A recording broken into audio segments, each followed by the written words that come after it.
Tali natin pa.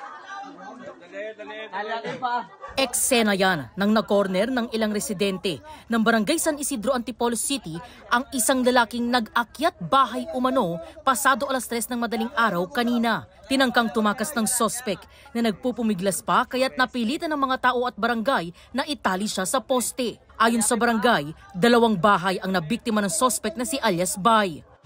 Ang kanya raw mga ninakaw, cellphone at mga damit kabilang ilang underwear. May nakarinig po akong kaluskus. Nakita po namin na may patalim siya. Paglalabas ko po, may nakabantay na po palang tao doon kasi may nakakita po na pumasok doon sa bahay namin. Tapos hinuli po siya. Na-recover sa suspect ang sinasabing patalim.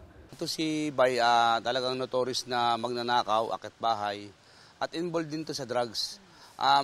Makailang ulit na itong nai-report sa amin at marami ng complaint. Hindi nabababa sa 10 na bahay ang inakit ito. Aminado ang 30 anyos na suspect sa krimen. Kala ko po na doon pa nakatira yung tropa, yung kakilala ko nun. Kasi tambayan po namin dati yun. Nakailang akit bahay na po kayo, sir? Mga 6 po. Mga? 6. Umamin din ang suspect na nagnanakaw at akyat bahay din siya sa ibang barangay sa Antipolo at sa Quezon City.